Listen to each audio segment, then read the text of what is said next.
Okay, now we're going to explore the Sony UPCX-1 control panel. This is an important part in setting up your Fortune Photo Booth software. First thing you want to do is go down to the Start menu here after you've installed your printer.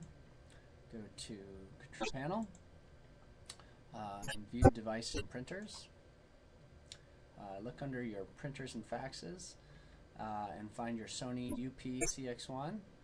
Now, you want to make sure that this is your default printer. To make this your default printer, use the right click on your mouse and you can set as default printer. You'll see the green arrow on the printer that'll indicate that it's your default printer.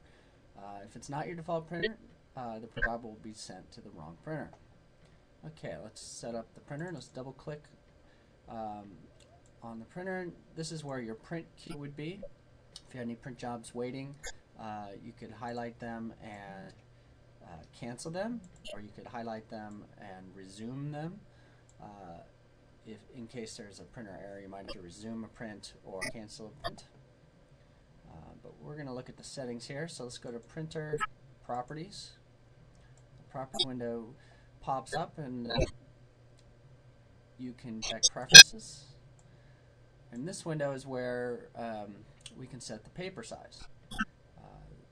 This is the default paper size for 4x6 UPC-C14.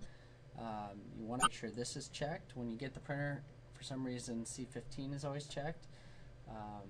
If you have the wrong paper size, the prints will not come out of the print.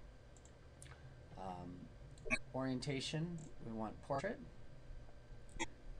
Copies 1, you could have it 2 copies every time if you want it. This is also where you can choose glossy or matte on some of the printers. Some printers also have a button on the front that allow you to choose matte and glossy. If you go to graphics, you can change the color. You can make the prints more red by sliding the slider this way. You can make it more green. What I do is play with the light settings. Here's where you can set the sharpness of the printer. If you get too sharp, you'll get jagged edges, but the printer definitely needs a little sharpening. And you can also adjust the contrast. So this is really important for black and whites.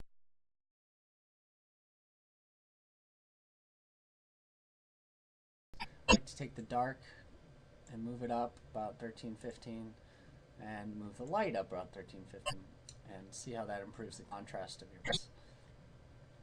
If you click on printer information, it gives you some useful information like total prints made by printer or total remaining prints left on the roll. I don't have the printer hooked up, so it's telling me 0 because there's no printer there.